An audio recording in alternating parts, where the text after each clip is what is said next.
Good evening. This is Diamonds Forever 31. Rawr! The lion taking dominion, us, and 13 Christ consciousness, your supernatural natural self. Elizabeth Diamond here, your host, and we got a treat for you tonight. This is June 25th, 2015, a Thursday, a special call, because Candy Shop Candy is going to bring some candy tonight, and then we have Cynthia, dear Cynthia, with astrology and the signs of the times now. So this is reference 250-pound, this call tonight, on the recorded line 209-255-1099, pin 883267-pound, reference 250-pound. And let's see. Let me bring on Candy. Candy, come on in. Hi, Elizabeth. It's great to connect with you from the candy shop. It's Candy. What did you name it again? You said it last night. You and I brainstormed it. The candy shop. The candy shop. Yeah, we got a little bit of this and a little bit of that. You know, some fun mints and chocolates and fudges, all kinds of things in the candy shop. So we're bringing the candy shop to the Diamonds Forever 3113 tonight. Welcome, Candy. And Cynthia, come on in and say hi, and then we'll go from there. Hello, you beautiful people. I just love you so much, and I just want to say the more my clairvoyance opens and I can see who's here, the more I'm in awe of the people on this planet. This planet rocks. And we're going through something pretty big right now. Well, you know, what else is new? But seriously speaking, in the Bible it says you must be born again to enter the kingdom of heaven. And everybody kind of wraps their brain around it this way and that way and the other. And then in Revelations it says that the second coming won't be a person. It's not going to be this person or that person or the other person. And, of course, in the King James Version says if someone says, lo, here he is, or lo, there he is, I tell you that is not it. He said the Revelations say the second coming will be like the sun rising from the east to the west. And when you put it together with other scripture, such as when Christ told the disciples, all that I do ye shall do and more, and various things of that nature, it becomes a very clear picture that we're all going into enlightenment. We're all going into enlightenment. And we're in the first of the third trimester of being born again. Our born again experience was initiated around December 14th. It took a week of very intense work that was very successful for everybody on the planet to be freed from alien DNA so that they could go into ascension as who they are truly in their own soul. But we had to be born again. We had to go through 9 months of our nervous system and our chakras and our glands being recalibrated because a huge influence had been taken out, and it had to be they all had to download who we are in our pure essence. And so on December 21st, the solstice, we began the first chakra, which is at the base of the spine. It's just every chakra is a bunch of glands that secrete very powerful chemicals into the bloodstream when these glands are activated. Yeah, and we're in the first week of the third voice trimester. chakra. The voice, VOICE, voice chakra. Yeah. Yeah. Well, it's more than just it is the voice. It's definitely the voice. Absolutely. And more than that, and maybe it's the chakra that we create new realities with. Oh my God, great! And okay. and we're integrating in the first week, and you can talk about that. I want to bring Candy on. Is that okay? And I'll let you. I'm sorry. Yes, go right ahead. Just wanted you to come in and say hi, but you did a prelude. Oh well, we got a prelude. Okay, yeah, go right ahead. Okay, thank you, dear. Love you. Candy shop, Candy, bring your candy in. Well, thank you, Elizabeth. We've got a lot from the Raw group tonight. And a lot of stuff going on. Now, I think you were going... Candy, Candy, you're a little far away from the phone. Can you give my numbers for there. the Wednesday night call? Can you give my Yes. numbers? I don't know if you did it on the recording. Yes, I'm going to give Candy's call because we had a call last night and we took some more bad boy toys down. We weren't intending to. Candy wasn't either. Your Candy wasn't, but it turned out that way. It's a delicious call. Oh, yummy candy call. It was. So the number is, the recorded line is 559-546-1799. That's 559-546-1799. And the PIN number, 800-718.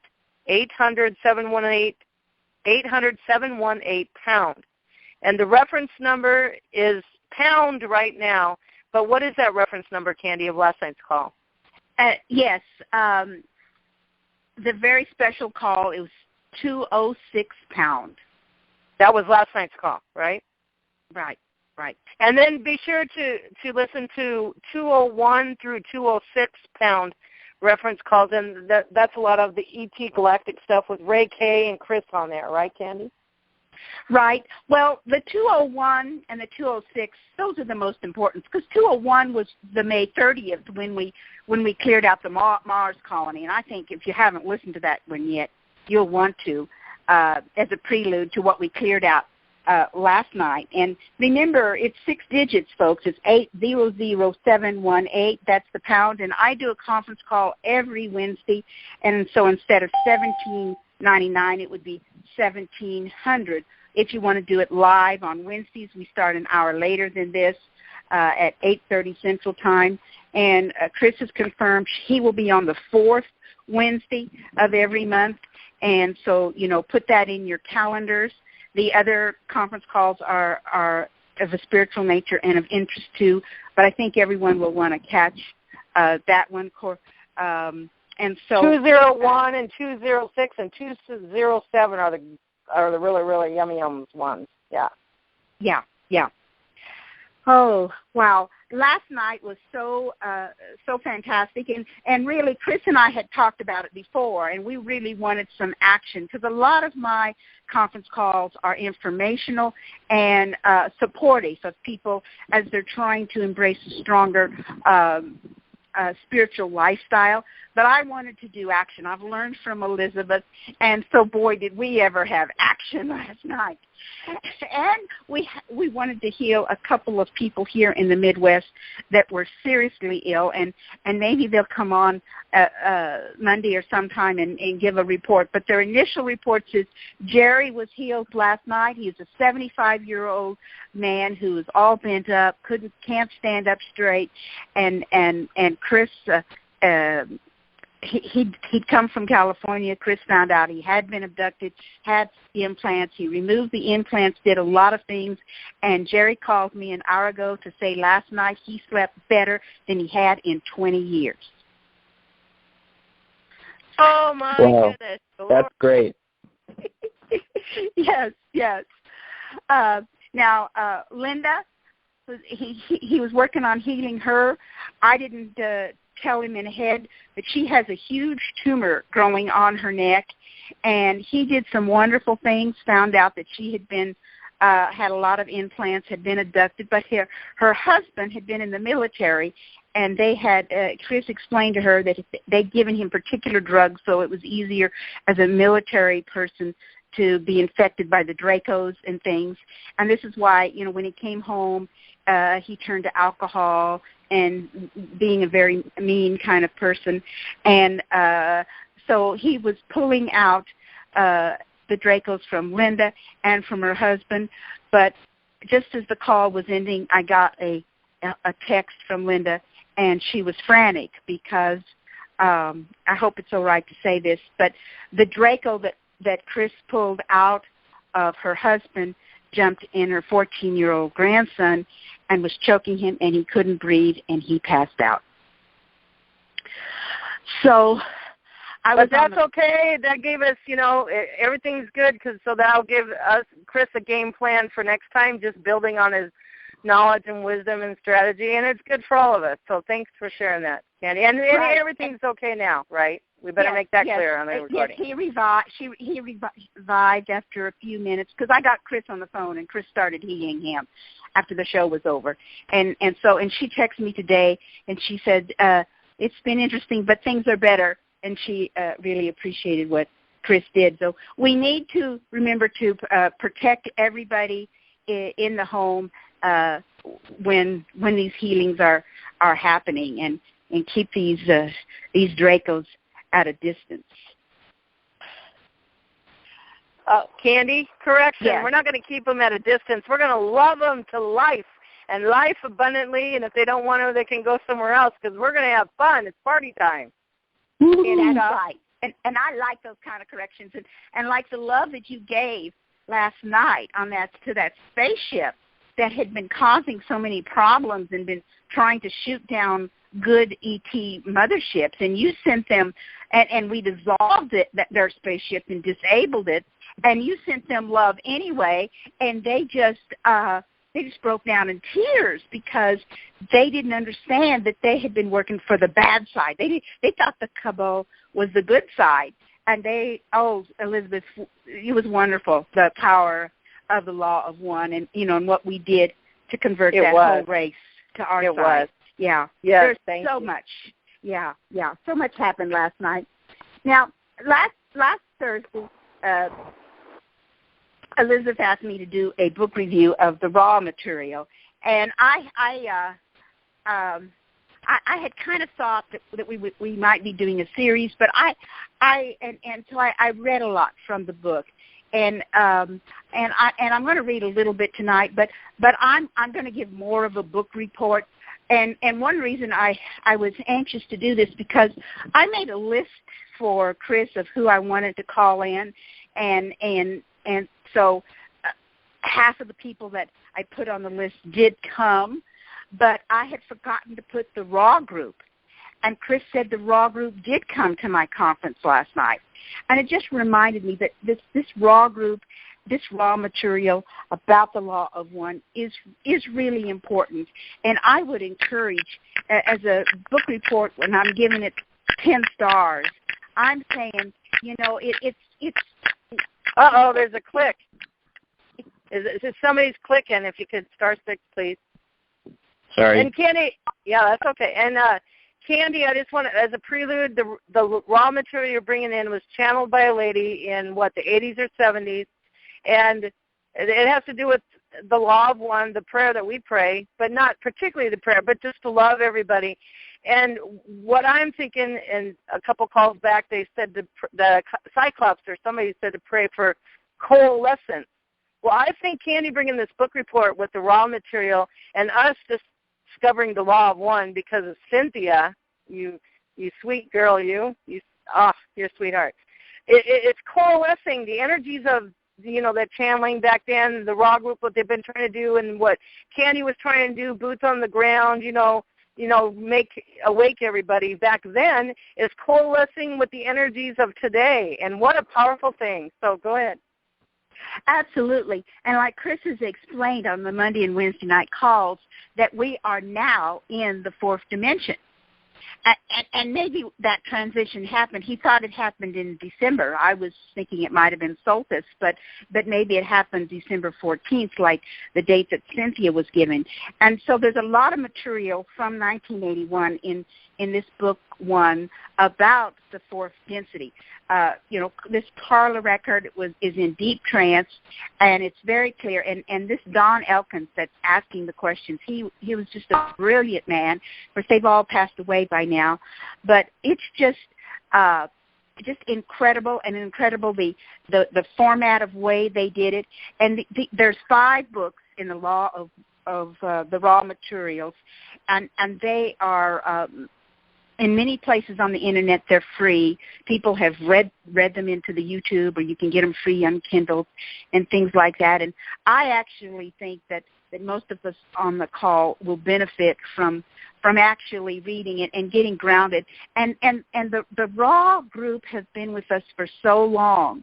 But one thing they said, they told Don and Carla, in 1981, they said, we don't really care if you try to promote this information we're giving you, because the law of one, we are all one, and just because we've had the opportunity to share this with one person, Don Elkin, then it's like it was shared with everybody on the planet. So I thought that was amazing, but still, it's very good, and the index is excellent. And another yes. And Candy, I just want to let Cynthia know to interject with whatever Candy brings forth in this material, so we can continue to coalesce with this. That'd be great, Candy. If Cynthia has, if Cynthia wants to, and this book starts out with we are all one, and etc. It doesn't have. In book one, it doesn't have every word of the law of one that Cynthia uses, but it's very close. And I see the same concepts in many spiritual books, before and after the raw material came through. They talk about a harvest, and that we're all working towards having a good harvest of beings, and so those of us who are of the light, those of us who are service to other, we need to be preparing ourselves to be harvested to our rewards. But the service to self,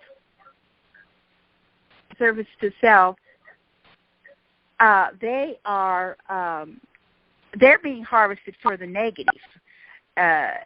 So there's a balance there, and of course, when I'm not reading it straight from the book, you're getting it, through my viewpoint. But I want to, I guess I want to share a little bit and a background here from the book. If anyone has the book, I'm reading from page 147, and I hope people did bring their pencils and papers or notebooks to take a few notes of the announcements Elizabeth had and some of the things from the book.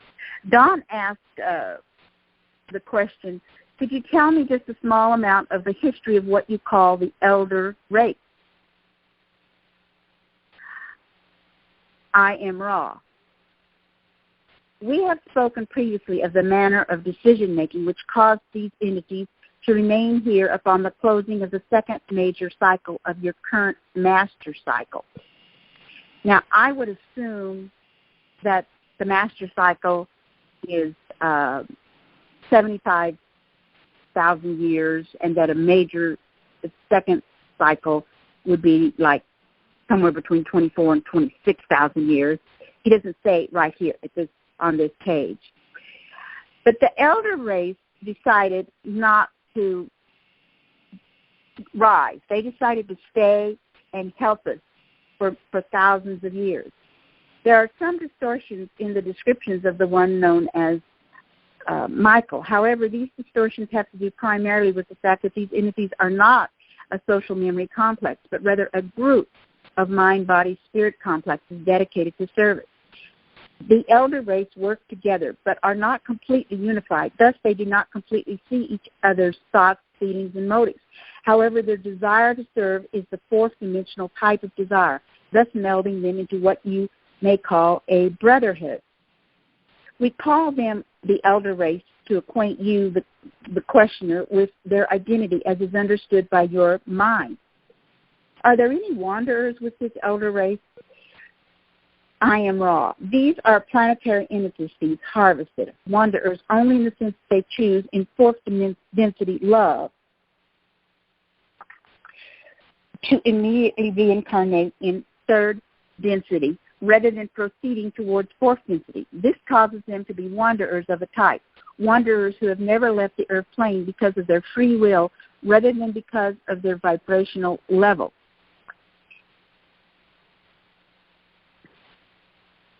Is there a sequence of first, second, and third distortion of the law of one? I am raw, only up to a very short point. After this point, the manyness of distortions are equal to one another. The first distortion, free will, finds focus. This is the second distortion known to you as logos, the creative principle or love. This intelligent energy thus creates a distortion known as light. From these three distortions come many, many hierarchies of distortions, each having its own paradoxes to be synthesized, no one being more important than another. Dawn, you also said that you offered the law of one, which is the balancing of love light with light love. Is there any difference between the two? There is the same difference between love light and light love as there is between teaching and learning and teaching. Love light is the enabler, the power of the energy giver. Light love is the manifestation which occurs when light has been impressed with love.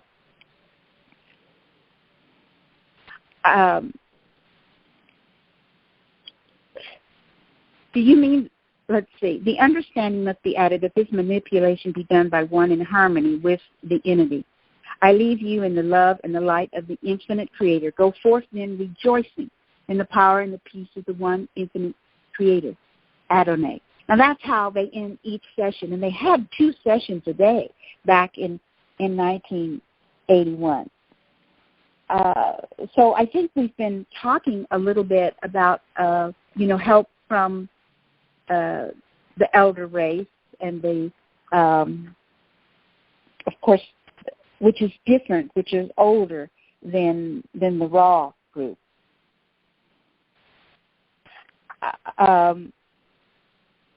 Let's see. They talked a little bit about Moses, and they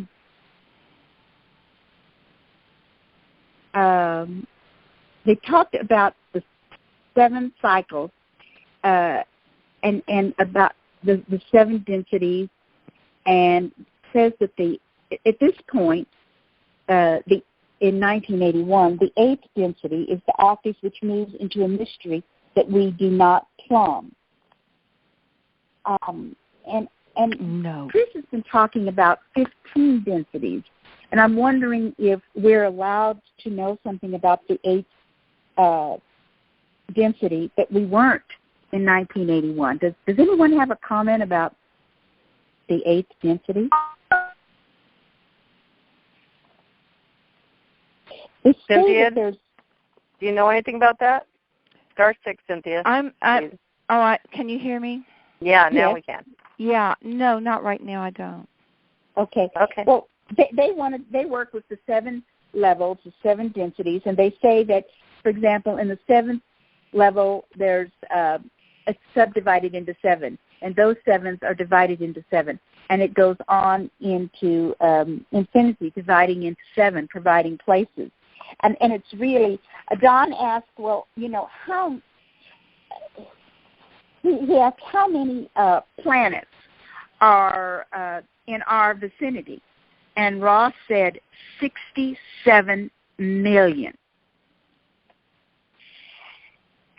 And then he was saying that the confederation that the Raw group works with, that's helping Earth, with this ascension and everything, that there are 500 planets in that confederation. And so Don's a little confused, and he says, well, if there's 67 million planets, how come there are only 500 in the confederation? And he said, and Ross says, well, there are many, many confederations, but the confederation that's helping Earth has, at that time, 500 different planets as members. And they say that it's like it's a little confusing because we use the term solar,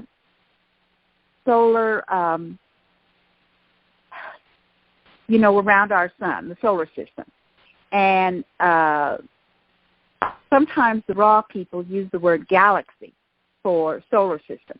But anyway, the confederation that is helping Earth is helping also planets in 6 other solar systems in this sector of the universe. And it's not just our density. It's not just our timeline. They're helping solar systems and planets that are, in the multi-dimensional. They're not all, third, fourth density planets. That's the Confederation that's working with us for the ascension is involved. And I just thought that was interesting to get a little bit. And Dawn asked about the percentages of how many beings on the different planets were of the good-hearted soul and how many weren't. And they were giving that service. But sometimes, like he said, that there was 6% for the fifth density, but that they cannot share the information for the sixth and seventh and eighth densities. They weren't that information that Don was asking for was being withheld. Don asked, of these first 5 densities, have all the planets progressed from the third density by knowledge and application of the law of one? I am Ra. This is correct. Don, then the only way for a planet to get out of the situation that we are in is for the population to become aware and start practicing the law of one. Is this correct? Yes. Can you tell me what percentage of the third, fourth, and fifth density planets which you have spoken of here are polarized negatively towards service to self? I am Ra. This is not a query to which we may speak, given the law of confusion. We may say only that the negativity are much fewer. To give you exact numbers would not be appropriate. So, but he goes on to say, you don't have to understand the law of one like on a conscious level, but on an unconscious level, yes, the population needs to, it's all better if we're all start practicing the law of one. Don, then the law of one is truly universal in creating a progression towards the 8th density in all galaxies. Is this correct? This is correct. There are infinite forms, infinite understandings, but the progression is one. So we're all working towards the 8th density, and using the law of one helps that. Don, I'm assuming that it is not necessary for an individual to understand the law of one to go from the 3rd to the 4th density. Is this correct? I am Ra. It is absolutely necessary that an entity consciously realize it does not understand in order for it to be harvestable. Understanding is not of this 3rd density. I thought that was amazing. It's more like we need to feel and we need to use our intuition to be inspired to do the right thing, to be service to others, and not to intellectually know that we're going to have this great reward if we're service to others. So I just thought that was very interesting, and so I want to repeat that Chris's information that was confirmed to him in the last 10 days is that the whole planet has of those that are significant. I don't know how to say it, but anyway, he said that we are in the 4th density, and it's already happened. And it happened in December. Now, of course, we've been doing this for some time and decades. And Elizabeth, should I share some information that Ra was saying about the 4th density? Okay, 81? You can a little bit. I just wanted to talk about 4th density, and maybe Cynthia can add some more too. But regarding Franco Di Niccolo, they were sending fourth density energies to the Earth, for Mother Earth, and for the beings, for the people. Last year, sometime, I think that began the end of last year or the beginning of this year, and then probably 3 or 4 months ago, fifth density energies started coming in for Mother Earth and for the people. So if we're truly all in fourth density now, that tells me that everybody on Earth is able to handle fourth density energies. And now, even though we're in fourth density, there's fifth density and energies coming in, and people are integrating it. And as a collective conscious, all of us all together up in the heavenly, so to speak, there's some integrating it. And the more density, the higher density we get, some people won't be able to handle it because they're not far along in awakening, just so to speak. So, as collective consciousness group, we're being safe because we're God, and God wishes no one to perish. You know what I mean? So we're on course, and knowing that we're in fourth density is everybody on Earth and Mother Earth is able to handle it. So that's a good sign. And Cynthia, do you have anything to add regarding that? I know you said one time that that fourth density is kind of not a good name for us to understand, or you know what I mean? Oh God, I don't know if you really want me to reply to that, but I'm trying to be brief. But the linear logic, is the beta brainwave function of the 5 senses, memory and logic. It's about 12 to 14 oscillations per second and up, depending on which book you read. And that is the brainwave pattern that the dark agenda has tried to lock us into. And let me repeat that again. It's the 5 senses, memory and logic. It's linear thought. And to reach the kingdom of heaven, you have to be as a little child. And a little child produces theta brainwaves, which are, depending again on which books you read, are generally speaking around 4 to 7 oscillations per second. And this is the level of your imagination and your heart. This is the level where you dream your dreams. And your dreams are much more real than whatever is going on around you by the adults. You're dreaming your dreams. It could be Barbie dolls. It could be elves in the forest. It could be spaceships in the sky. But you're a kid. You're innocent. You're young. And you're living in an inner world. And that's the theta brainwave.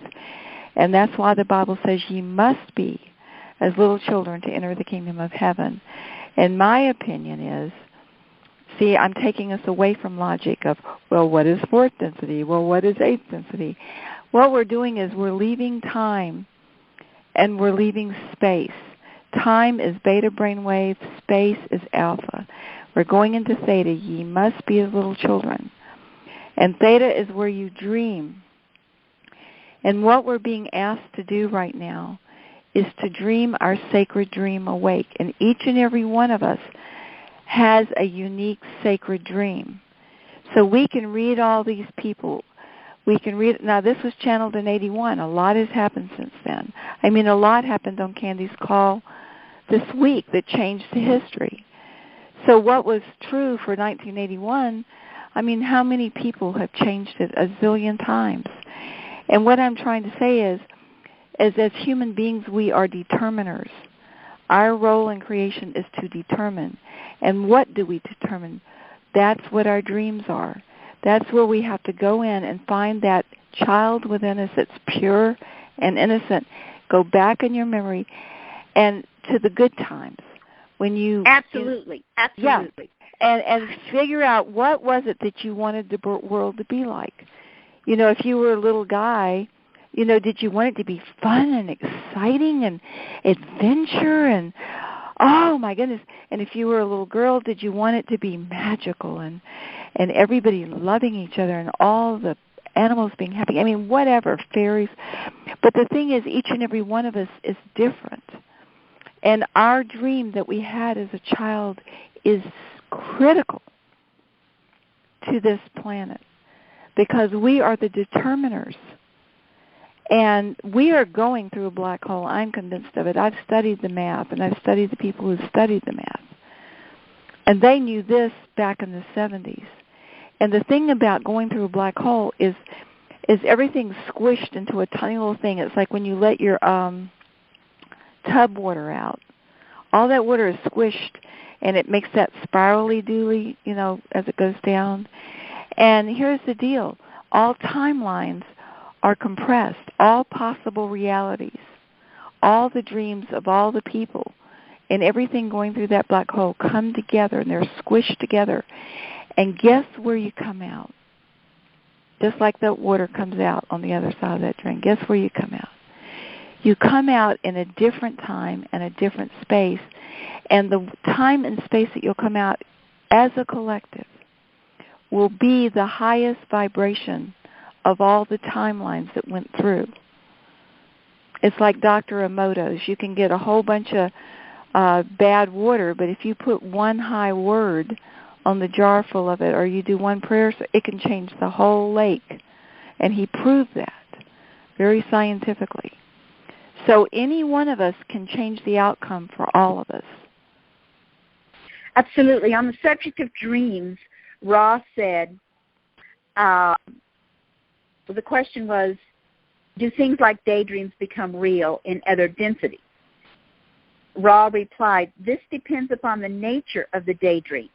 This is a large subject. Perhaps the simplest thing we can say is if the daydream, as you call it, is one which attracts to self, this then becomes reality to self. If it is a contemplative general dream, this may enter the infinity of possibility-probability complexes and occur elsewhere, having no particular attachment to the energy fields of the creator. So I would say that means if you're dreaming in detail, like, you want a house and you want to have this kind of nice things, or you want to have this kind of a boyfriend or girlfriend, and you're thinking about the details, and that's your daydream. That's what you're going to attract to yourself. But if you're just daydreaming in something general and you don't think about it again, it just goes out there in the universe and can become a possibility if others, pick up on fragments of that.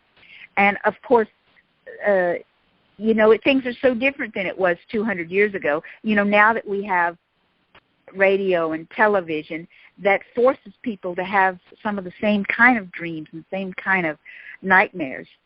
Don asked, if I were to daydream strongly about building a ship, would this occur in one of these other densities? Ross said, this would have, or shall occur. And if the entity daydreams strongly about battling an entity, would this occur? Ross says, in this case, the entity's fantasy concerning the self and other self, this bending the thought form to the possibility-probability complex connected with the self, which is the creator of this thought form, then this would increase the possibility-probability of bringing this into third density occurrence. And so that's the danger when, like little boys would have a fantasy about a battle and about, how we relive the Civil War and all the battles of different wars. It can be very, very dangerous. So we need to, like Elizabeth said, be childlike. But I'm a Capricorn. I think that we should really think through, the details and stuff of this wonderful, and maybe we'll have a call, where we're all visualizing this paradise and we'll put different aspects into it.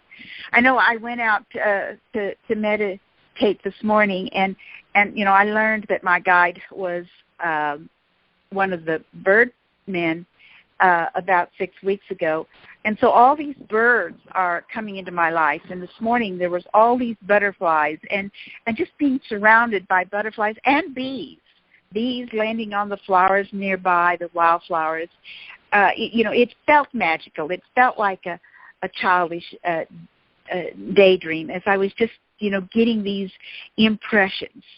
And, I asked everybody last night to think about and reflect about what's happened to them since December, and if they had anything to bring or share. Did they have any evidence that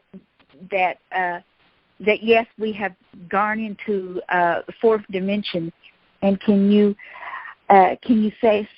speak to that? Does Thomas or is Chris on the call? Does anybody want to speak to any point of interest and evidence that yes, we are in the fourth dimension?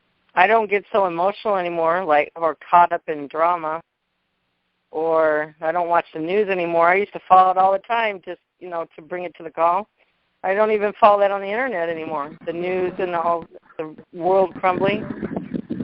But if a drama's going on, my emotions aren't as whacked out as they used to be. Yeah, more peace. That's all I can think of. Yeah, and now that we understand more about how the Dracos feed on that, and they set up circumstances so that there's more. That even, I've been dealing with the death of my husband 5 years ago, but I need to moderate my grief and my tears and my sadness, because even sadness is like a negative energy that can bring in the Dracos. And so I think we just, and like Chris said last night, he said he's doing so much better in being stronger and being able to channel without negative attacks and without feeling drained. I was talking to one of you today about 2 or 3 other channelers, but they're not being successful enough to protect themselves, and they're being very drained. And I know when I used to automatic write, I was drained so much that I gave it up, and I want to start trying it again and see if I can do it without being drained. But Chris just said, he just says, oh well, or he just laughs it off, and I think that just the politely laughing it off when somebody's trying to bring you negative energies.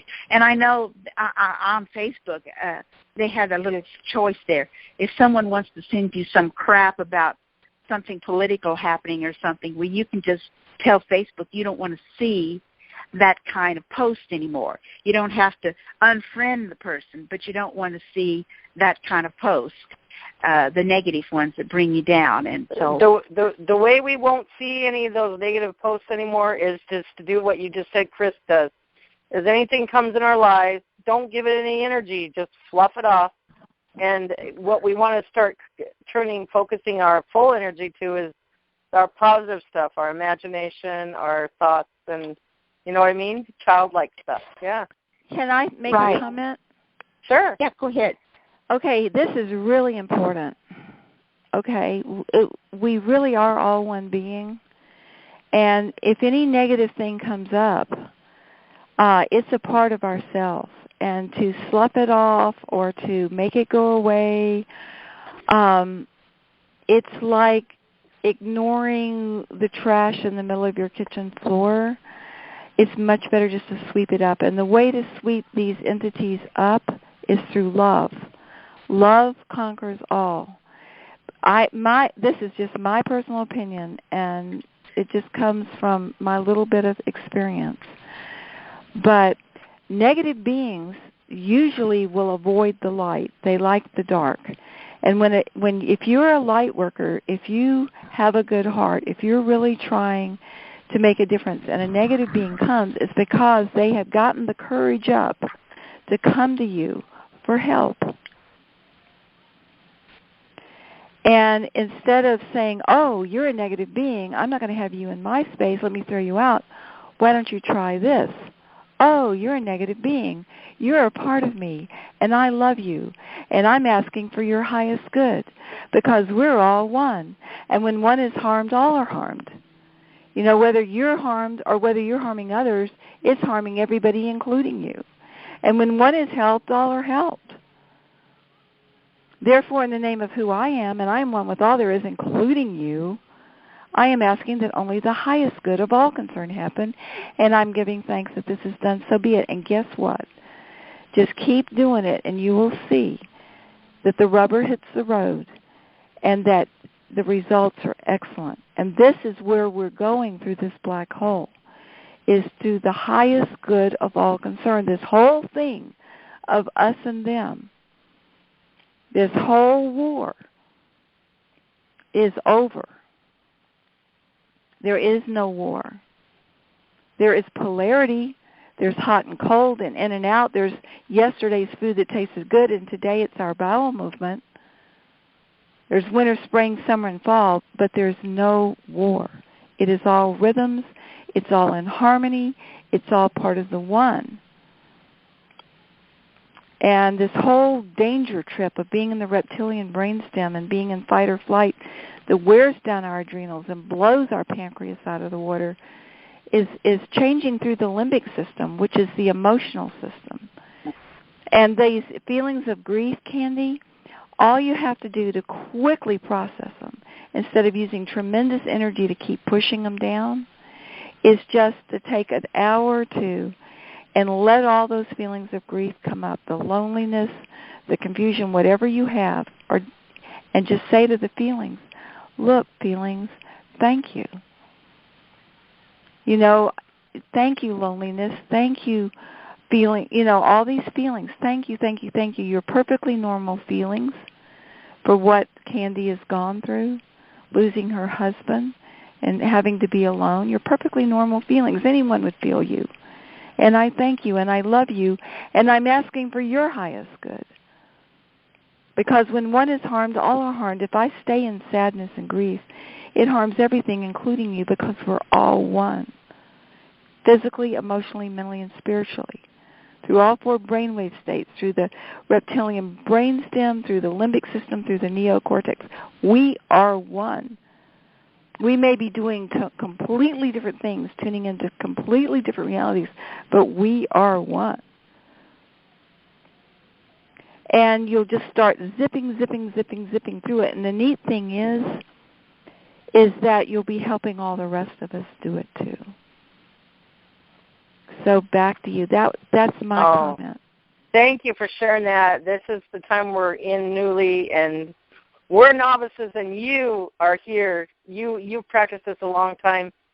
I'll just say you're a perfectionist. So you keep reminding us of that. Please, please, please. Thank you. That was beautiful. Absolutely. Everybody that's grieving needs to embrace that. On the topic of grief, the normal support groups for grieving people, where you sit in a circle and you share and you memorialize the person and this and that doesn't do anything to help heal grief in the normal situation. And people don't need to go to those kind of groups unless they're just lonely. I think what Cynthia said there is right on. There is a website for your notes of grief recovery method .org or .com is an excellent plan, and that's a one-to-one kind of a thing, and it's griefrecoverymethod.org for those who might need that. But and that is a 4-week program, and then you're done with it. Whereas and Candy go forever. But I think Cynthia's method is even better if you're talking to someone who understands it. Yes. I'm glad you brought that on. I'm glad you brought that group on. And then, Cynthia, bring your site on, too, because she has a trauma healing. I got the best. I do. It's really not for me. It's from my husband that died 10 years ago. He was a clinical genius. He ran the post-traumatic stress disorder clinic in the Mental Hygiene building at the VA Medical Center in Tuskegee. For 6 years, he was charged of that. And during that time, he developed a buddy system that the guys could take out in the bush, and they could clear a trauma in one sitting permanently. No more flashbacks, no more nightmares. And they did follow-up assessments, and this is clinically proven. And the technique for doing that is on my website. And guess what? Guess how much it's going to cost you? Nada. Nothing except your time and your attention. It is a freebie. Go to www.spiritussanctus.com. That's SPIRITUS. That's Latin for spirit. And then another S, ANCTUS, which is Latin for holy. It's Holy Spirit, spiritussanctus.com. And the website's a little awkward, but if you'll click on Share My Work, I think there's a choice, and you pick the emotional stuff. And there's 2 DVDs in there. They're actually, I think, 3D, if you have that kind of equipment and computer. I believe he did it in 3D. But anyway, there's one's like an hour and 20 minutes, the other's like an hour and 10 minutes. And it's excerpts from a workshop I did on this very subject. And then the handouts, the trauma clearing form is documents you can download. Now, on the same website is a bunch of free music. And it's not just any music. First off and foremost, it's very long music, and secondly, it's being used by very advanced people for healing. And guess how much that's going to cost you, folks? Nada. It's free, but you're going to have to download it and cut your own CDs. Now, we're working toward the time when you can just buy a CD, but we're not there right now, and that's a long story. But right now, and it always will be free, and you're free to make copies and share it. Absolutely. Well, I'm so glad you shared that information in those websites. I hope people are still taking notes. And I want to say, in the buddy system from the recovery, it's when you're, it's for when you're grieving anything, not just a death. And in the buddy system, we've all heard about how counselors are like suicidal and they get depressed hearing all these sad stories. But to protect the buddy, what the recovery method says is the one who's working and listening just needs to look at the person who is doing the talking and about their grief and what needs to be said, and they need to just look at them with compassion. Yes. And not say a single word. Thank you. Not say a single word, the one that's listening. Yes. Thank you. Yes, yes. Oh, well, and that's, and that system helped me so that I can, because I went through that the year before the Joplin tornado, and then I was, able to help the people grieving through that and be able to do, what I'm doing here on the call. There's so much. I really do hope people will, in these raw materials, but it's interesting. Ralph says there's not enough words in the English language to explain fourth density. And he said, beyond fourth density, our ability grows more limited until we become without words, that which fourth density is not. It is not of words unless chosen. It is not of heavy chemical vehicles for body complex activities. Fourth density is not of disharmony within self. Fourth density is not of disharmony within people. It is not within limits of possibility to cause disharmony in any way. Now, approximations of positive statements about fourth density. You're a little far away, Candy. Okay. It is a plane of type of bipedal vehicle, which is much denser and more full of life. I guess that means it's for two-legged beings. It is a plane wherein one is aware of the thought of other self. So our intuition and our telepathy among each other, and knowing who's going to call on the phone or knock on the door or send you an email will be easier for us as we're in the fourth density. It is a plane wherein one is aware of vibrations of other selves. It is a plane of compassion and understanding of the sorrows of third density. It is a plane striving towards wisdom or light. It is a plane wherein individual differences are pronounced, although automatically harmonized by group consensus. Sounds like a beautiful place. I want to live there. And Chris says we're getting there, that we are there. And I think in our daydreams about how life is going to be, that those are great words, that there's individual differences, but we're going to be automatically harmonized by group consensus. So that is a lot of what's in Book 1. I wanted to look at some of the index topics, like Akashic Records, American Indians, Armageddon, the 10 Commandments, Balance, Bible, Bigfoot, Cassiopeia, Egg-to-Casey. Genghis Khan has a big part in here. The Hall of Records, the Industrial Revolution, Inner Planes, Intelligent Infinity, which is often, the term for the Creator or all of us. Thomas Jefferson, Karma, Abraham Lincoln, Men in Black, Mohammed, Sirius, Pleiades, Russia, robots, George Van Tassel, Venus, UFO flaps, the time-space continuum. So you can see Tesla, telepathy. There's a lot of things in this short book. I mean, it's less than 100 pages that discuss all those topics. And so that's my book report, Elizabeth. Oh, that was beautiful, and we had some great conversation. Thank you so much for that. You're welcome. I can see where if I have a chance, I'm going to go on YouTube and listen to them, and it just kind of grounds you, like you said, grounds you in kind of a preparation that we're going into, and yeah, I think that would be a good tool for people. Thank you so much for sharing that.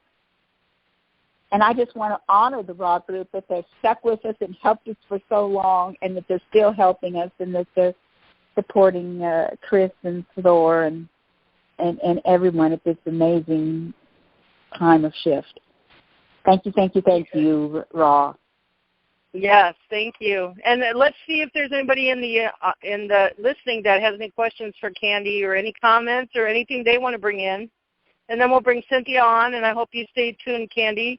Maybe you want to interject with Cynthia, too. I think the room's unmuted, so anybody who would like to come in now, star 6. Share with us your comments, thoughts, questions, song, sing a song, tell a poem. I think we're all going to become more intuitive, and our telepathy is going to be stronger and stronger. And I encourage everyone to notice that and to give intention for your dreams and your surroundings like that. And I mean, I'm happy to handle a question, or if there was something that I read in the index that you're anxious for me to share right away, let me know. And don't forget, I'll have my conference call next Wednesday. Thank you. And at the beginning, if you guys, some people came on late, at the beginning of this call, we gave Candy's conference recorded line number where we did she did a call on Wednesday where we took some more of the old matrix down.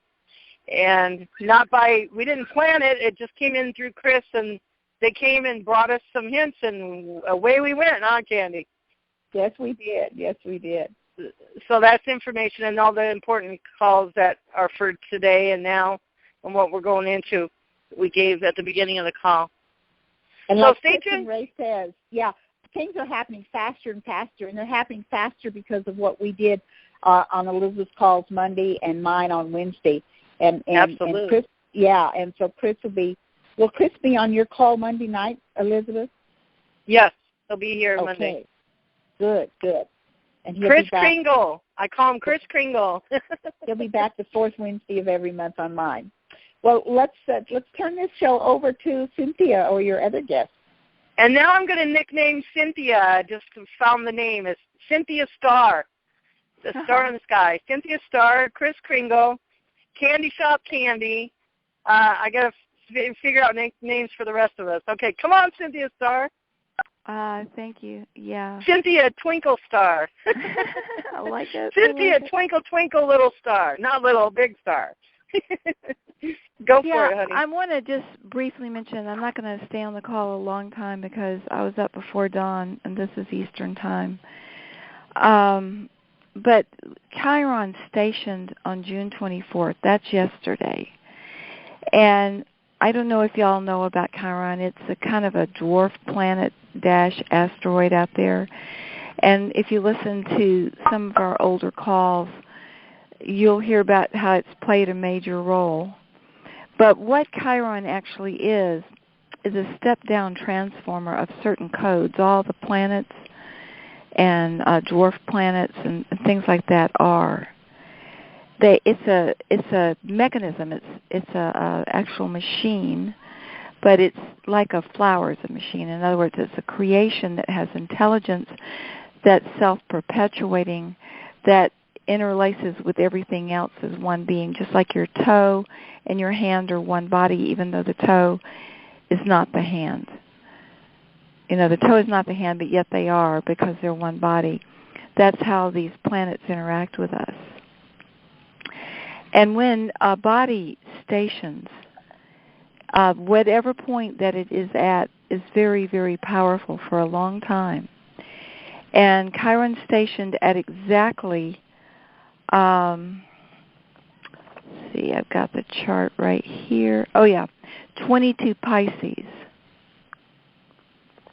And according to the ancient Kabbalah, that every degree of the 360 degrees around us is a specific frequency headed by angels and a heavenly host.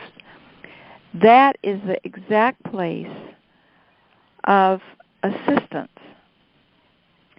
Now, before I read you about that, I want to tell you that in the chart showing where all the planets are at the time when Chiron was stationing, there's 4 basic directions. There's north, south, east, and west.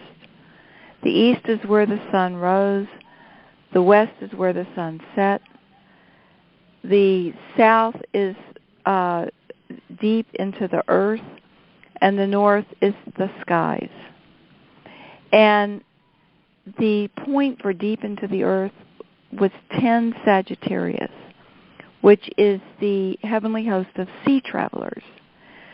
Well, today this huge armada from Russia shows up on the Gulf shores right outside of Texas. Okay, sea travelers.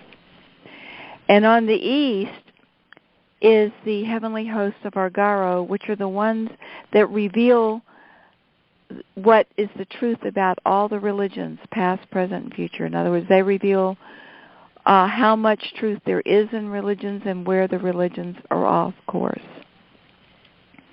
And on the west, which is the setting sun, is 12 degrees Pisces, which are the heavenly hosts of high magic. The north, which is the effect it's going to have on the mass conscious mind, is 10 degrees Gemini, which is the heavenly host of analogy. Now, I'm going to read you the heavenly host of analogy, and we'll get to the assistants here in a little bit. But the reason I'm going to read you the heavenly host of analogy is because it is time we get out of wearing what corporate America says to wear. Stop slathering cancer-causing chemicals all over our body because corporate America is making tons of money off of it while weakening our immune system. All these personal care products, the expensive clothes, the status symbols. This is part of the mind control. And those of us who are to be recognized as the helpers, a la the raw material, those of us who are in service to others, will be recognized by analogy. So I wanted to read to you analogy so you'll understand how important it is. If you are a woman and you really want to wear long flowing dresses, but yet you browbeat yourself into wearing what everybody else wears because you're afraid of what will happen if you don't. Time to make a stand and come out of the closet and be the beautiful artist that you are. Just tell them you've decided to take up art, and part of the art you're taking up is fashion, and that you're designing your own clothes from now on, whatever. But anyway, here's the heavenly host of analogy. It says, Beloved, we are similar to the angels of Galima, 8 degrees Gemini. We infuse the mind with wisdom to evaluate all people and beings accurately by shape, color, tone, and all other aspects of outward appearance. The range of effectiveness of any person or being is clearly known through the laws of analogy, as above, so below. The state of being, will, mind, emotions, and form is reflected in the details of appearance, an energy vibration of all beings. We inspire the use of analogy in all realms and worlds. Now universal mind has ordained that the Alpha and the Omega, the beginning and end of time, meet and become one on earth, so that heaven appears on earth in all its perfection. As this happens, sons and daughters of deity shine forth, visibly resplendent in ways that are analogous to the splendor of their divine being, of their divine wills, thoughts, and emotions. Their outward appearance and form mirrors the splendor and majesty of divine virtues within. We have given a story to exemplify this. Read it and meditate on our name. Do you want... I'm not going to read the story because I'm tired. If somebody else has Divine Sky, it's on page 149. If you want to read it to us, just unmute and let me know. Otherwise, I'm going to read Chiron. Let me go ahead and do Chiron because I'm tired. I've got to go to bed. Oh, wait, I hear somebody. Okay, they're off. I thought somebody was going to say they were going to read it. I would hang on if I could get that. But let me do 22 degrees Pisces, which is the heavenly host of assistance. Now this is where Chiron's stationed. Chiron's stationed, and another thing I want to ask you too, when you're listening to me or anyone else, listen to yourself talk. What are you saying to yourself? If you're saying something like, oh my God, I don't understand astrology. I'm not even sure astrology is very spiritual. I don't know what she's talking about. What does she mean, Pisces, 22 degrees, Chiron stationing?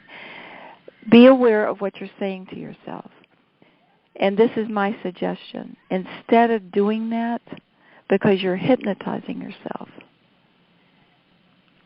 instead of hypnotizing yourself into an I don't know scenario, try this. Wow, she's talking about astrology. I bet you that in previous lifetimes I know all about astrology. I probably know more than she does. And even if I haven't done it in past lives, my superconscious mind can download it from the Akasha. So I'm going to listen to what she says, and I'm asking my superconscious and subconscious minds, and that's what Edgar Cayce discovered, to download or upload, or both, to me, the real meaning behind the words. And it might come right away, or it might come 2 days from now, but you'll know more than I do. And that's another thing I want to say about what time it is. We're in the throat chakra, which is creation. Let's don't create what corporate America has trained us to create. Let's create what little Cynthia or little Candy or little Elizabeth or little Chris would have wanted us to create as adults during this time if all things were equally possible. Let's give them the world that they long to have, that they came in to have. And as we're doing it, let's ask that the child self in all human beings, including those that have been here 30,000 years, that the inner child of all beings on the planet go into supreme divine delight and happiness and fulfillment. And will dance awake the sacred dream. Having said that, I'm going to read to you Chiron, the angels of assistance. These are the heavenly hosts of Armathea. Beloved, anyone, even a person not versed in higher wisdom, who needs the protection of powerful people, who needs justice if innocent before the court, or who needs leniency when they are guilty, can secure our assistance. We answer these calls. Now keep in mind the Russian ships off the coast of the Gulf and all that stuff going on in Texas. These are the heavenly hosts who will make sure that the highest good of all concern will happen. So let me continue reading. Many groups of heavenly hosts facilitate protection and assistance to world servers and seekers of truth. However, we especially make ourselves available to those who are beginners on the path to wisdom. A spiritually mature person sometimes, through inner guidance, seeks help for others who are in danger, and yet these others do not relate to unseen beings or follow a spiritual path. We are the heavenly hosts who respond to these prayers invoked on behalf of those who are not personally aware of their connection with the beings of heaven. So I'm going, well, let's see how long is that. I don't want to read too much. I'll just read that much for now. You get the picture. In the east of the chart is a religion. Now, those who are, it is my experience, and it's a humble experience. But in the 25 years I was married to Dr. Michael Schlosser, and all the years we were working with combat veterans and with civilians with all kinds of PTSD, what I learned, from my own personal opinion, is that, number one, it is usually a miracle that people survive at all. Okay? So number one, if they're alive and breathing, they've survived. And number two, after doing therapy with all kinds of people, it is my personal belief that everyone has done the very best they can under the circumstances of their lives. And what more can you ask of people than to do the best they can? And so what that says to me, from the point of view of therapy, is that everyone's innocent by reason of insanity. Everyone's innocent, everyone. Because when you go into why they do what they do and think the way they think, oh my God, it becomes very, very clear. Some little innocent kid was born into this, that, or the other family and situation, and the rest is history. And even if you go back into past lives. So my point of view is that everyone is being forgiven. Everyone has done the best they could and is being forgiven and healed. And we are going into youth and immortality. We are going into enlightenment. We are manifesting heaven on earth, where miracles are commonplace, and bliss and rapture and ecstasy and all the beautiful emotions of samadhi and enlightenment are our typical everyday fare. And in this situation, life is magical. And it's that magical quality of life that I believe is the fourth density. Or at least, the fourth density is of that. So I guess that's all I want to contribute tonight. But Cynthia, could you just talk about, we're in the first week of the voice, or the chakra. Just tell what that's about. Yeah, it's very important, people, at this time that you command what the reality you want. Now, if you're in a male body, you do it outwardly and you do it actively. If you're in a female body, because the chakras alternate in polarities, and in this chakra, the males are electric and the women are magnetic. If you are in a female body, you will draw what you want to you. If you're in a male body, you will create what you want. You'll put it out there. So the women, I'm asking you to inwardly, in meditation, determine what you want to create for two things. The first is for yourself personally. What reality do you want to create for you? I don't care how bad it's been. I don't care how limited it's been. We are creating a new reality. And if you could create any reality that you could possibly think of with equal ease, what would that be? That's the first thing. And the second thing you're creating in your meditation is the reality that you want for the collective. What kind of world do you want to live in? What kind of tribe? What kind of physical, emotional, mental, and spiritual environment do you want to live in? Now, personally, I want to live in the Garden of Eden. I want a lush, beautiful world where everything's happy, happy animals, beautiful flora and fauna, laughing waters, but you come up with your own. That's what I'm doing. But the women create it in meditation, and you put it, you clearly visualize it, and you deeply emote with it. The emotions will bring it into this reality. Now, if you're in a guy suit, what you would do is you just will it. You will it.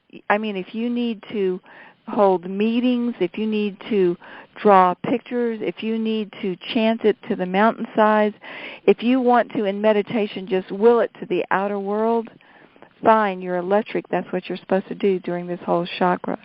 Now, as of July 21st, this chakra will be completely rewritten. And how is it going to be rewritten? It's going to be written by you and I, creating what we want, not what we've been taught, not what our parents did, not what the pharaohs in Egypt did. No, what you want, Candy, what you want, Elizabeth, what you want, Chris, in your heart of hearts, not what you've been told you should want. No. You've got to go into your own Christ, I am self divinity in your heart.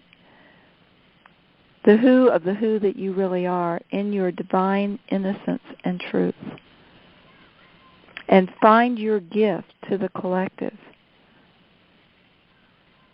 And create it during this time. And like the Bible says, it says, one good man can save a city of 10,000 and 10 can save the world. That's the 100th monkey effect. Now, Buckminster Fuller did the math. And he did the math from the fact that the pineal gland has over 20,000 psychoactive chemicals. And he said, actually, it's 5.28, I believe, people can save the world if they go into a clear, divine, immortal, enlightened space and create for their personal self and the collective a beautiful dream. A beautiful dream. Now, I can't personally think of any more beautiful dreams than the Law of One. And thank you, Candy, so much for the book review. I thoroughly enjoyed it. I got a lot out of it. Now, I learned the Law of One back in the late 60s. And I've been using it all these years. And it's the original law of creation.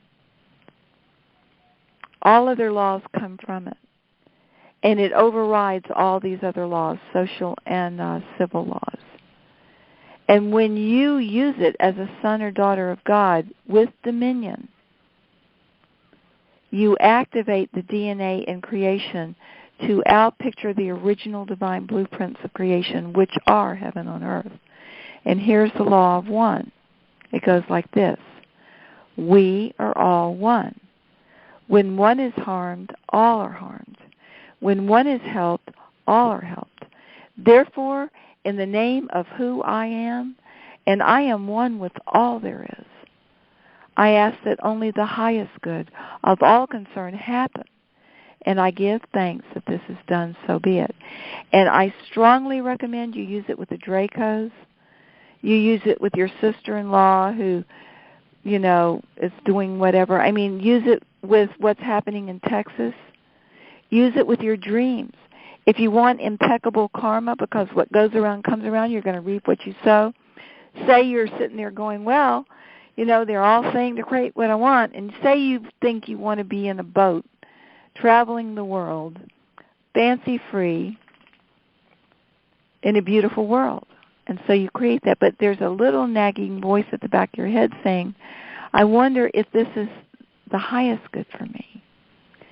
So my advice is put a legal disclaimer on everything you create. And the legal disclaimer is this: I ask for this or whatever is my highest good and the highest good of all concerned. And you might end up with your own spaceship. And you might be sailing not only the seas and the oceans of the earth, but the seas and oceans of other earths as well.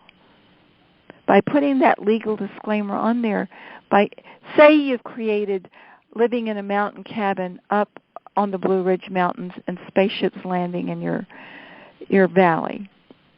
And so you put the legal disclaimer on there saying, I'm creating living in the mountains in my beautiful cabin with a beautiful community, and I see beautiful spaceships landing in the valley. But I'm asking that this be done according to the highest good of all concerned. By doing that, you're asking two things.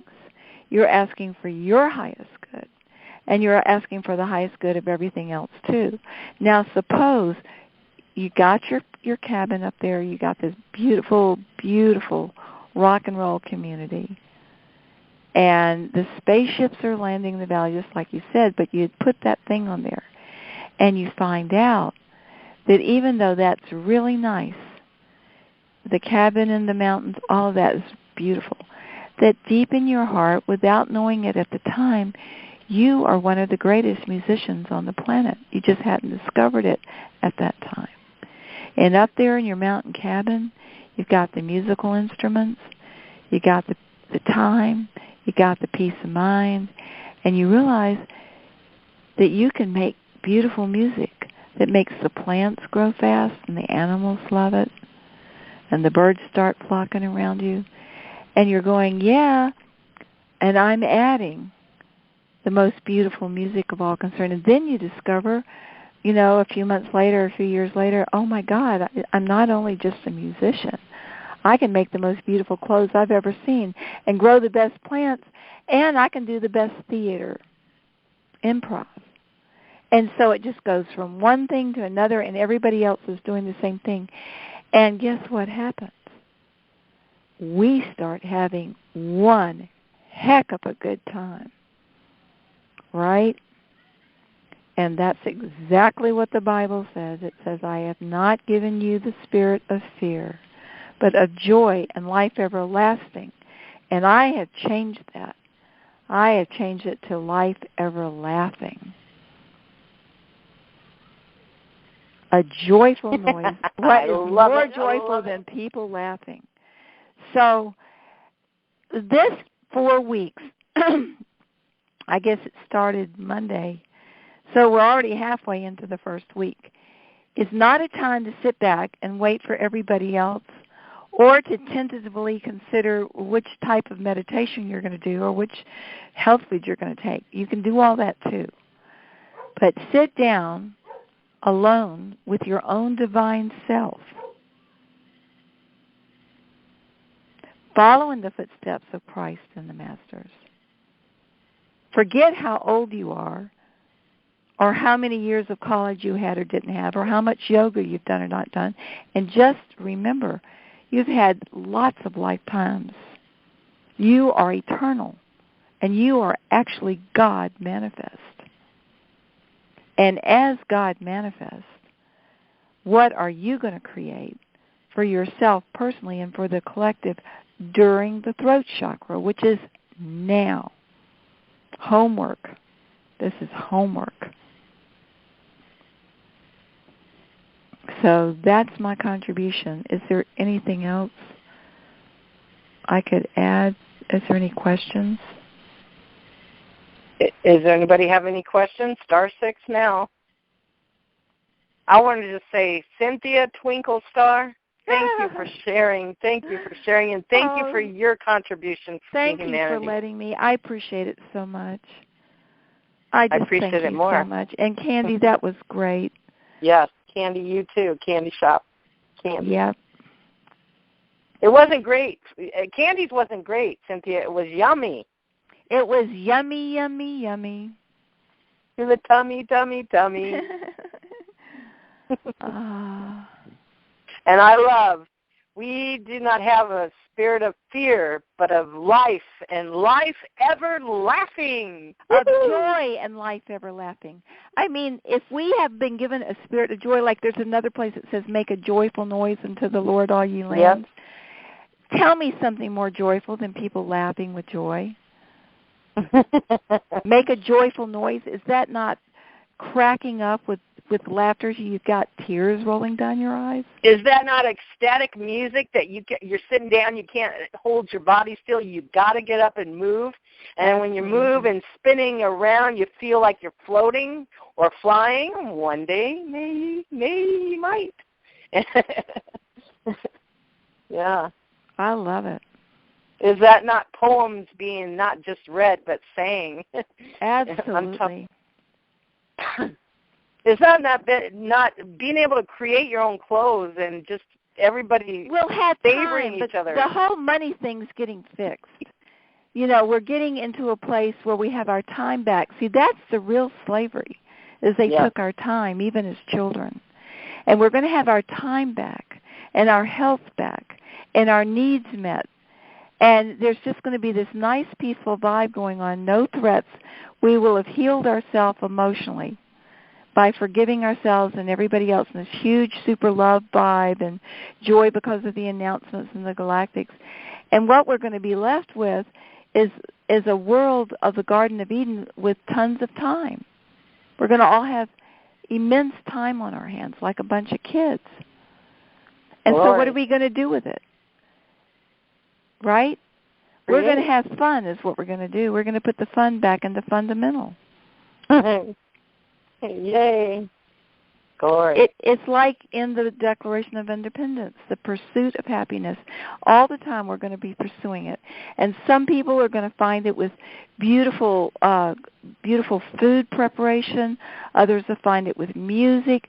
Others will find it with animals. Others will find it by being in the wilderness. Others will find it by interior decorating. Others will find it by inventions. And a lot of people will find it by combinations of all of those plus. You space travel, playing with the dolphins, sensuality that's sacred. And Cynthia, people will still ask, happiness? Well, I have happiness. Well, happiness I propose to you, and Cynthia, what do you say? Happiness, you can find happiness, but guess what? Happiness is limitless. Oh, yes, happiness is limitless. Yeah, we're talking about divine happiness. We're talking about supreme happiness. We're talking about everyone producing delta, theta, alpha, and beta brainwaves, which means one thing and one thing only. Just like Christ said, I and the Father are one, and all that I do ye shall do and more, each and every one of us. And that, by the way, will be August 21st to September 21st when the crown chakra reprograms. But every last one of us is going to have our third eyes open. We're going to have wisdom. We're going to have our crown chakras open. We will feel our oneness with God and with everything. And right now we're working on the throat chakra. By the end of this throat chakra thing going on in the next 3.5 weeks, we're going to all realize that we are definitely creating our own reality. And we're going to all realize that we don't have to create what Daddy and Mommy wanted or the people at school or what the media says. We will definitely be in our own groove of creating our unique part of the hologram of supreme happiness. In other words, there's no two snowflakes alike. There's no two people alike. There's no two DNA alike. There's no two fingerprints alike. And every single person is going to create a unique take on heaven on earth. And if you'll study holograms, you'll understand that all these different people and, like the Bible says, it only takes 10 to do it for the collective, who are creating a joyful reality, physically, emotionally, mentally, and spiritually, with no limits. When you create this reality, I'm begging if you create it as if all things were equally possible. If you could have anything that you wanted, anything, and I do mean anything, what would you want? That's the question. And you might want to sit down every night and write it down. And if the typical person will do something like this, it starts out with, well, I want a new car, and I'd like to move to the country, and I'd like a good relationship. Okay, that's a good start. But that's just the top of the onion. Peel that layer back. What do you really want? Well, I'd like a world where we don't have to have roads and cars and overpasses and gasoline and mechanics bills and all these animals that get run over by the cars and all the junk piles of old cars rotting. I would like a world where we could just levitate and bilocate and materialize and dematerialize. Now we're cooking, folks. Now we're cooking. We are unhypnotizing ourselves from the matrix, and we're remembering our divinity. Just think about what the great saints and avatars always did. They could materialize and dematerialize. They could bilocate. They could do all kinds of miracles. They all said, not just Christ, they all said, I'm just here as a way shower to show you what you can do. The shamans say the same thing. We have all these magical abilities, and we've been browbeaten into thinking we're not. And so we have to hypnotize ourselves. So while you're doing this thing with the throat, bit by bit, peel off the layers of the onion of what do you really want, period. Don't think, well, what do I really want in the realm of what's possible? No, because everything we've been taught about what's possible is WRONG, no. We have not been taught what's possible, except in the great teachings. And then it's been hinted at, what little we have left. I'll tell you what's possible. All things are possible. That's right. And since all things are possible, go within and honor your own inner child. Remember yourself as a child. And remember as a child how you wish the world could be. You wish the adults could be happy. You wish they didn't have to go to work. You wished you didn't have to have cars and waking up at a certain time. You wished you could maybe live out in the woods and have a horse and be able to swim in a beautiful creek and play with other people. You wish the adults could be happy. That's the kind of thinking we want. In other words, create something you really want. It's a real big responsibility. It's a serious responsibility. Because you're putting in a new program in the computer. It's being uploaded to the mainframe. Make it something you really want. And then create the context of this that you're creating. And the context is the collective, the bigger world, what everybody else is doing. And my suggestion is create that everybody's happy, everybody's fulfilled, everybody's being who they really are. In other words, the law of one. And everybody is not just people. It's the animals. So they're going to have a beautiful, lush environment, laughing waters for the fish to be happy, the dolphins. Go down that rabbit path and think, what is it if all things were equally possible and I didn't have to please anybody else and get anyone else to approve? No. No one else is going to approve. They don't even have to know what you're creating. This is between you and your God within. This is your conscience. When you have to look back on this time and you see what you did to create, go, wow, did I do a good job. Kick ass. I did a wonderful job of creating a wonderful reality for me and everybody else, and I'm proud of it. That's what I want you to create. Cynthia. Yep. I'm going to create getting the world drunk. Not the drunk, That's my one main thing. It's been on for a long time. Oh, sweet girl. Well, Rumi was the same way. Oh, thank you for sharing Thank you. Oh my so God, much. that was great. We Great. ended it on a happy note. Well, it was all happy. It's a serious homework assignment to imagine what you really want and ask that it be done with authority and power through the law of one. Listen, these ETs are out there waiting to help us. Put them to work. Ask with the law of one, and even if you imagine for 90 seconds, right, it manifests, right? Well, ideally, the more you can hold the visual image in your mind and emote and daydream about it, the better. But at this time, there is so much grace and mercy. What you can do, because a lot of us are distracted and things, just our lifestyle is weird. Yeah. Just get a quick glimpse of something that's in the ballpark of what you want, and just do the law of one with it, and then turn it over to the heavenly host. And there's great masters who can take your image and perfect it and hold it with their, very well-developed concentration. You can ask for help with that. Thank you for that. That was great advice. Yep. Okay. Maximum efficiency. One more thing I want to add. Yeah. In shamanism, because I've had some of the very, very wonderful teachers in shamanism. In the shamanism I study, which is the Carlos Castaneda line, there's only 2 requirements, okay? Never any more than that, but boy, are these serious requirements.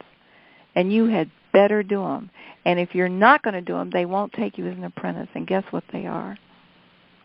Are you ready? The first requirement is to always use maximum efficiency and minimum effort.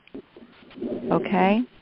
That's a very serious requirement because it will guide your brain to develop in ways that your magical powers emerge into your consciousness, because your magical powers are maximum efficiency, minimum effort.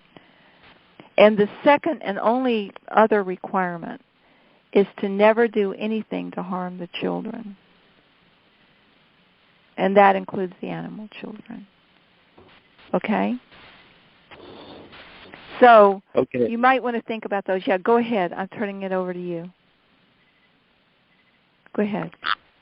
You had a question?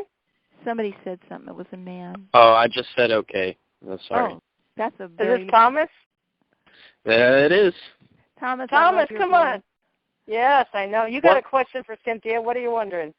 Well, I don't have a question, and I've been listening pretty intently the whole time. And, my thoughts come and go so fast, it's sometimes hard for me to interject real quick, just because I'm interrupting the flow. I don't necessarily want to do that. And but one thing I would like to add, something that I just read while I was listening, it was an article about the conscious mind.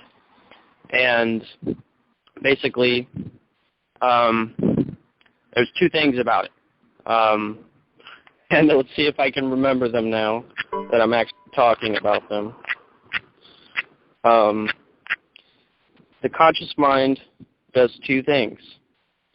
It is, and I'm pulling it up again because I'm having trouble pulling it back out of me. So just hold on a second.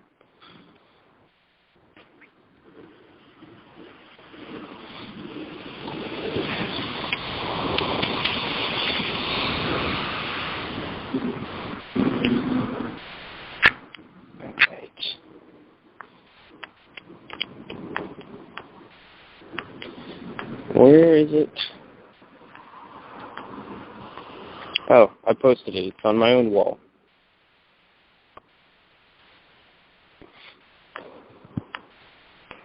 Ah, yes. The conscious mind. How can we use it to create is the title of the article. And it expands on 2 points. The first point is, it says in the article, by far the best explanation that I have found for the 2 most powerful functions of your fully developed conscious mind is, number 1, its ability to direct your focus, and number 2, its ability to imagine that which is not real. Let me see if there's anything worth reading to you ladies that jumps out at me.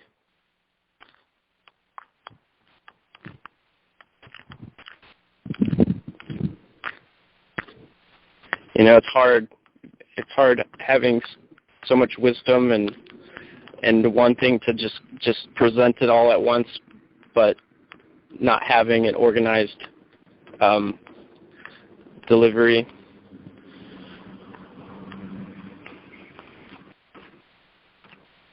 Okay, let me see. Hey, Thomas. So, yes. Send me your birth chart information, okay? I would love to. I would love to do that. I need the exact time, but back to you, babe. Yeah. Well, if you have a pen and paper, you can write it down right now. Because Okay, I know it off the top of my head. Hold on, let me get my pen and everything. Hold on. Okay, and where am I going to write it? Here we go. I can write it right here. This will work. Okay, go ahead. Okay, so my date of birth is March 21st, 1994. My time of birth is 1:37 p.m., and my location of birth is Woodbridge, Virginia. Got it. I can do it. Okay, now I don't know if I have your email address or not, but that's all I need. Okay. Well, if you'd like my email address, I can give that to you as well. Okay, go ahead. Okay, it's Thomas. Yeah, Cynthia, you need his email address to mail it to him, silly. Yeah.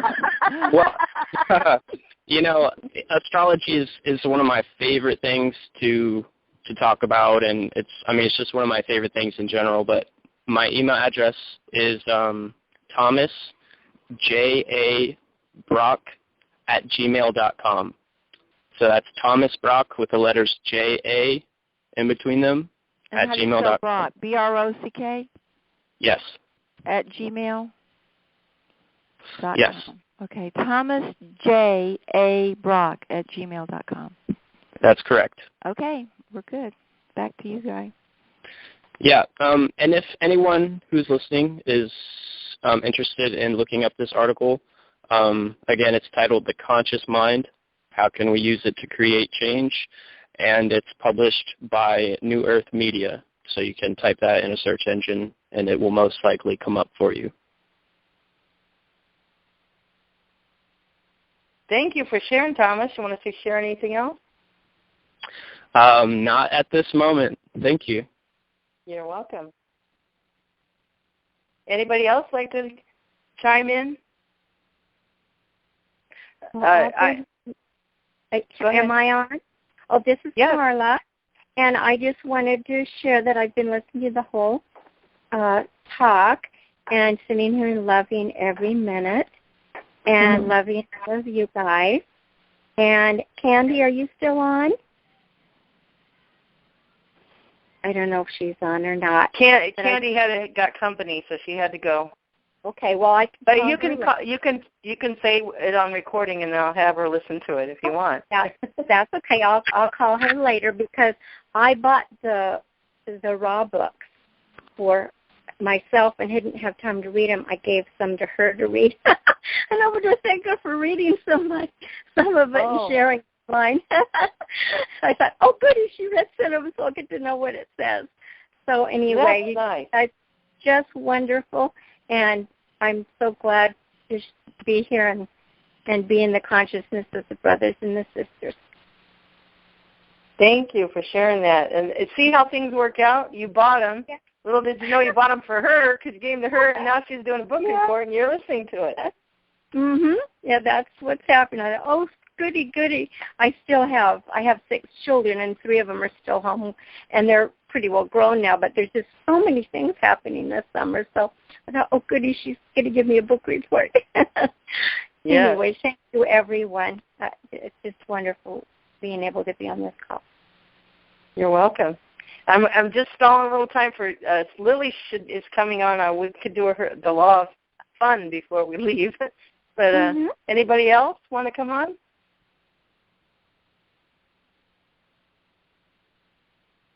I don't know. She came. You guys can all unmute and say hi. Say hi to Cynthia. Tell her sweet dreams and dream on the true dream grid with Mother Earth in the Aurora Borealis, which has been beautiful lately, and in the North Pole. I don't know what happened to Cynthia. She might have dropped. Hey guys, I'm gonna just go down and take a bath and crash. But yes, thank you so much. I've enjoyed it so much. I would stay on, but my eyes are getting heavy. Thank you for your service. I love you guys. Love you too. Okay. Cynthia's single star. Okay. I love it. Okay. Bye-bye. Bye, hon. Okay. Well, I guess if anybody wants to come in, otherwise we'll be done for the night. Okay, and I just want to let you know I love the names that are coming up for you, for everybody. You're what? The names that are coming up for you, for different people. Okay. Really cute. I just love it. Thanks. I think everybody's fine. Oh, there's a click on or something. It's clicking. Your line phone cord is clicking or something. Click, click, click. I have a cell phone. It's just sitting here, so there's no noise. I think it was me. Sorry. Oh, that's okay. Oh, what are you clicking, Thomas? I'm not clicking anything. Oh, okay. A couple of times I heard strange sounds going through the lines, and I was just wondering, what is that? Well, my first thought is ETs. We've offered them to come online, and come on in. So if it's you guys, we're listening. Yeah, I was going to say, possibility. All things are possible. Mm-hmm. Yeah. Well, Carla, I'm going to sign off. And I love everybody, and many blessings. Many blessings to you. Later on.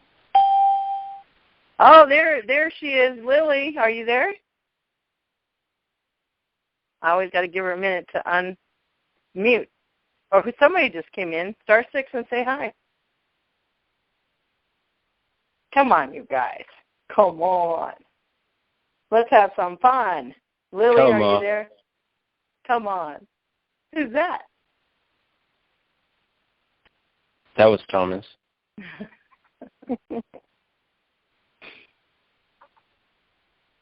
Okay. Let me check.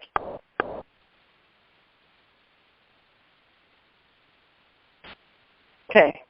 Well, I guess maybe she's misdialing or something. But until Monday, you guys, keep shining, you diamonds. In the magic. Yeah. Yeah. Nice. Go Diamonds! We're up to Diamonds bat. forever. We're up to bat on the, baseball field has a diamond, right? True. And we're up to bat. Bases are loaded. Let's do it. Grand Slam. It's showtime. Yeah. All right. Love you guys. Nice. Till next time. Love you all. Bye.